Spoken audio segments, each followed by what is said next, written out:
Hello, and welcome to the second in this series looking at the ethics and design principles of permaculture.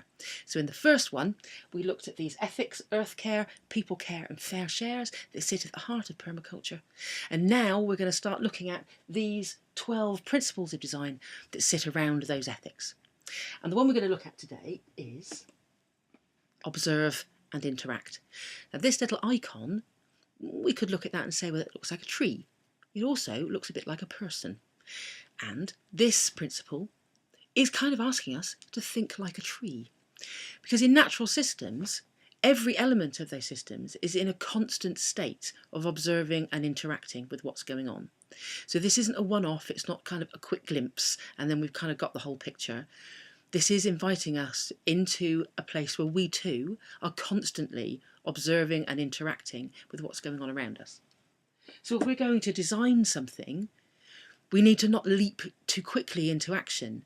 We need to spend some time observing and doing that systematically with some discipline and with some consistency over time. So there are a number of things about the nature of that observation. So one is that we sometimes think of observation just as looking. Well, this is actually inviting us to use all of our senses, about hearing and smelling and tasting and touching.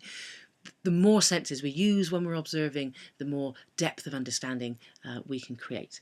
It also invites us to look from different angles, from different perspectives, and not from just one point of view. So it might mean that we come really close to something and we look at the detail. It might mean that we step back and we look at the bigger picture. It might mean that we sort of go around the back and see what's going on behind the scenes. Okay. It might mean that we take another person's point of view, but we observe from lots and lots of different angles. What's crucial about this observation is that we observe without judgment. This is quite a tricky one, because actually sometimes when we think we're observing, we're actually passing judgment. We're telling stories about what we see, and just observing and then kind of putting a full stop in there can be quite a challenge for us. I'll give you an example.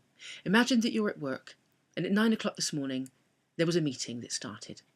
At 9:10 somebody walked in to that meeting. Okay, if we're observing without judgment, that's it. That's all that happened. The meeting started at 9, someone came in 10 minutes later.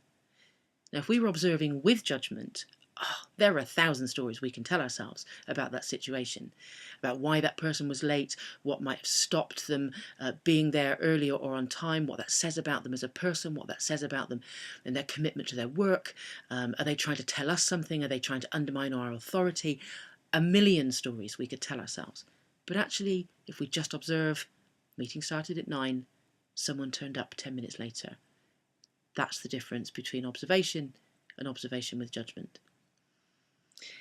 So this is quite a profound thing, observation without judgment, because it sits at the heart of empathy. It sits at the heart of non-violent or compassionate communication. It sits at the heart of mindfulness and of solution-focused practice. All of those things are rooted in observation without judgment, and it's one of these principles of permaculture design. So it isn't just about observation, because this says observe and interact. So while we don't want to leap in too quickly to action, it is important that if we observe that something needs to be done, then we do get on with it. So another example, earlier this week I was doing some gardening for someone. When I got there, she told me that she'd observed over several days of this really hot baking sun in this summer that there was a plant right outside her window that looked a bit dry and perhaps needed some watering. So she'd done really well in systematically observing this for some days. And by the time I came to do the gardening, the plant was dead. She hadn't acted on that observation. She hadn't interacted with what she'd observed. And actually there were some quite tragic consequences. So it's really important we refrain from doing until we've observed and we've got a good idea of what's going on. But actually, if we observe that something does need some interaction, then we interact. So that's it really, observe and interact. So I invite you to go out into the world for the next week and observe and interact.